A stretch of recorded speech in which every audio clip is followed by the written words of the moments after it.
ಎಲ್ರಿಗೂ ಚಿನ್ಮಯಿ tax YouTube ಚಾನಲ್ಗೆ ಸ್ವಾಗತ. ನನ್ನ ಮಗಳಿಗೆ ಜಾನ್ವರಿ 10 ಸ್ಕೂಲ್ ಡೇ ಇತ್ತು. ಪ್ರೋಗ್ರಾಮ್ ಶುರು ಆಗೋದು ಇನ್ನೂ 1.5 ಗಂಟೆ ಬಾಕಿ ಇದ್ದಿದ್ದರಿಂದ ನಾನು ಅಲ್ಲೇ ನಿಯರೆಸ್ಟ್ ಇರೋ ಜಾನಪದ ಲೋಕಕ್ಕೆ ಭೇಟಿ ಮಾಡಿದೆ. ಯಾಕೆ ಜಾನಪದ ಲೋಕಕ್ಕೆ ಹೋದೆ ಅಂತ ಅಂದರೆ ಅದು ನನ್ನ ಮದುವೆ ಆದ ಜಾಗ. ಮತ್ತು ಜಾನಪದ ಲೋಕ ಬೆಂಗಳೂರು ಮೈಸೂರು ಹೆದ್ದಾರಿಲಿರೋ ರಾಮನಗರದ ಸಮೀಪ ಇರುವಂತಹ ಒಂದು ಜಾನಪದ ವಸ್ತು ಸಂಗ್ರಹಾಲಯವಾಗಿದೆ. ಕರ್ನಾಟಕದ ಗ್ರಾಮೀಣ ಸಂಸ್ಕೃತಿ, ಜಾನಪದ ಕಲೆಗಳನ್ನ ಇದು ಪ್ರದರ್ಶಿಸುತ್ತೆ. ಇದನ್ನು ನಿವೃತ್ತ IAS ಅಧಿಕಾರಿ HL ನಾಗೇಗೌಡರು ಸ್ಥಾಪನೆ ಮಾಡಿದ್ರು.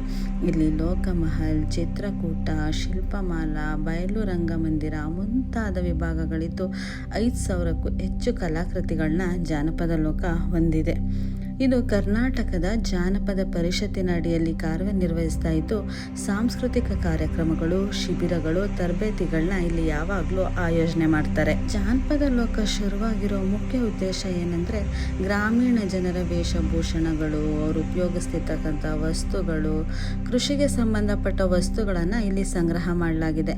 ಗ್ರಾಮೀಣ ಜನರ ಗಾದೆಗಳು, ಕತೆಗಳು, ಬಯಲಾಟ, ಮುಖ್ಯವಾಗಿ ಜಾನಪದ ಪತ್ರಿಕೆಗಳ ಪ್ರಕಟಣೆ, ಜಾನಪದ ಮೌಲ್ಯಗಳ ಬಗ್ಗೆ ವಿದ್ಯಾರ್ಥಿಗಳಲ್ಲಿ ಆಸಕ್ತಿ ಬೆಳೆಸೋದು, ಜಾನಪದ ವಿಷಯದಲ್ಲಿ ಹೆಚ್ಚು ಅಂಕ ಗಳಿಸಿದ ವಿದ್ಯಾರ್ಥಿಗಳಿಗೆ ಬಹುಮಾನ ನೀಡೋದು, ಶಾಲಾ ಕಾಲೇಜುಗಳಲ್ಲಿ ಈ ವಿಷಯದ ಬಗ್ಗೆ ಹೆಚ್ಚಿನ ಮಾಹಿತಿ ನೀಡೋದು ಸಹ ಇಲ್ಲಿನ ಪ್ರಮುಖ ಉದ್ದೇಶವಾಗಿದೆ.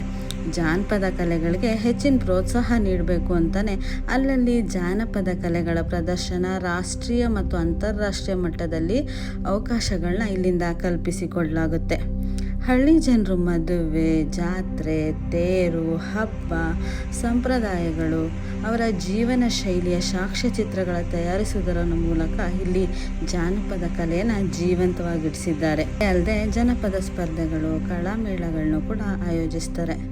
ಜಾನಪದ ಗೀತೆ, ಬಯಲಾಟ, ಡೊಳ್ಳು ಕುಣಿತಗಳನ್ನು ರೇಡಿಯೋ ಮತ್ತು ಟಿವಿಗಳಲ್ಲಿ ಪ್ರಸಾರವಾಗಲು ಅನುಕೂಲವಾಗದಂತೆ ಕಲಾವಿದರನ್ನು ಇಲ್ಲಿ ತರಬೇತಿಗೊಳಿಸಲಾಗುತ್ತೆ. ಜಾನಪದ ಕಲೆಗಳನ್ನ ಕಲಿಸೋದಕ್ಕಾಗಿ ಒಂದು ಕಲಾಶಾಲೆನ ತೆರೆಯೋದು ಕೂಡ ಇಲ್ಲಿನ ಉದ್ದೇಶ ಆಗಿದೆ. ಈ ಕಾರಣದಿಂದ ಬೆಂಗಳೂರಲ್ಲಿ ಒಂದು ಜಾನಪದ ಲೋಕವನ್ನು ಸ್ಥಾಪಿಸೋ ಉದ್ದೇಶವನ್ನು ಕೂಡ ಇದು ಹೊಂದಿದೆ.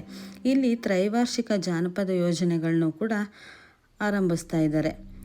ಹೇಗೆ ಅಂತಂದರೆ, ಜಾನಪದ ಸಂಗೀತ ತರಬೇತಿ, ಜಾನಪದ ರಂಗಭೂಮಿ ತರಬೇತಿ, ಜಾನಪದ ಮಾಹಿತಿ ಕೇಂದ್ರ, ಜಾನಪದ ಕಲೆಗಳ ತರಬೇತಿ, ಜಾನಪದ ಕ್ರೀಡೆಗಳು, ಜಾನಪದ ಕಾರ್ಯಾಗಾರಗಳು, ಜಾನಪದ ಕಲಾವಿದರ ಗ್ಯಾಲರಿ ನಿರ್ಮಾಣ, ಜಾನಪದ ಪುಸ್ತಕ ವಸ್ತು ಸಂಗ್ರಹಾಲಯ, ಬುಡಕಟ್ಟು ಜನಾಂಗಗಳ ಕಲೆಗಳ ಸಂರಕ್ಷಣೆ ಮತ್ತು ತರಬೇತಿ, ಇದೆಲ್ಲರ ಉದ್ದೇಶಗಳನ್ನು ಇದು ಇಟ್ಕೊಂಡು ಹಲವಾರು ಇನ್ನಿತರ ಕಾರ್ಯಚಟುವಟಿಕೆಗಳನ್ನ ಕೂಡ ಇಲ್ಲಿ ಆರಂಭಿಸಲಾಗಿದೆ. ನನಗಂತೂ ಈ ಜಾನಪದ ಲೋಕ ನೋಡಿ ತುಂಬ ಖುಷಿಯಾಗೋಯಿತು. ಎಷ್ಟು ಹಳೆ ಕಾಲದ ವಸ್ತುಗಳನ್ನ ಇಟ್ಟಿದ್ದಾರೆ ಅಂತಂದರೆ, ನಿಮ್ಮಲ್ಲೂ ಯಾವುದಾದ್ರೂ ಅಮೂಲ್ಯವಾದಂಥ ಹಳೆ ಕಾಲದ ವಸ್ತುಗಳು, ಪ್ರಾಚೀನ ವಸ್ತುಗಳು, ಜನಪದ ಕಲೆಗೆ ಸಂಬಂಧಿಸಿದಂಥ ವಸ್ತುಗಳೇನಾದರೂ ಇದ್ದರೆ ನೀವು ಜಾನಪದ ಲೋಕಕ್ಕೆ ಕೊಡುಗೆಯಾಗಿ ಕೊಡಬಹುದು.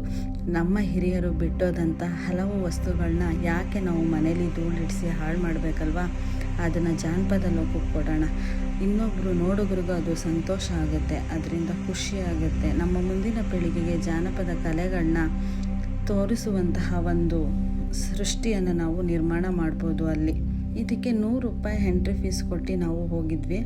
100 ರೂಪಾಯಲ್ಲಿ ಅದು 1000 ರೂಪಾಯಿನ ರಿಟರ್ನ್ ಕೊಡುವಷ್ಟು ಖುಷಿ ಅಲ್ಲಿಂದ ಸಿಗುತ್ತೆ. ನನಗಂತೂ ತುಂಬ ಇಷ್ಟ ಆಯಿತು. ಅದು ಮುಗಿಸ್ಕೊಂಡು ನಾನು ನನ್ನ ಮಗಳು ಸ್ಕೂಲ್ ಡೇ ಫಂಕ್ಷನ್ಗೆ ಹೋದೆ. ನನ್ನ ಮಗಳು ಡ್ಯಾನ್ಸ್ ಎಲ್ಲ ನೋಡಿಕೊಂಡು, ಸ್ಕೂಲ್ ಡೇ ಫಂಕ್ಷನ್ ಎಲ್ಲ ನೋಡಿಕೊಂಡು, ನಾನು ಮತ್ತೆ ಅಲ್ಲಿ ನನ್ನ ಮಗಳದು ಸ್ವಲ್ಪ ಫೋಟೋಸ್ನೆಲ್ಲ ತೊಗೊಂಡು ನಾನು ಬರೋ ಅಷ್ಟರಲ್ಲಿ ಆಲ್ರೆಡಿ 11 ಗಂಟೆ ಆಗಿಬಿಟ್ಟಿತ್ತು. ನೀವು ಅಷ್ಟೇ ಸ್ನೇಹಿತರೆ, ಯಾವಾಗಾದರೂ ಟೈಮ್ ಸಿಕ್ಕಿದಾಗ ನಿಮ್ಮ ಮಕ್ಕಳನ್ನ ಕರ್ಕೊಂಡು, ನಿಮ್ಮ ಫ್ಯಾಮಿಲಿನ ಕರ್ಕೊಂಡು ಒಂದ್ಸಲ ಜಾನಪದ ಲೋಕಕ್ಕೆ ವಿಸಿಟ್ ಮಾಡಿ ಬನ್ನಿ. ನಾನು ಅಷ್ಟೇ ಲೇಟ್ ನೈಟ್ ಆಗಿದ್ದರಿಂದ ಸ್ವಲ್ಪ ಫೋಟೋಸ್ ತೊಗೊಂಡು ನನ್ನ ಮಗಳದು ಆರಾಮಾಗಿ ವಾಪಸ್ ಬಂದೆ. Thank you.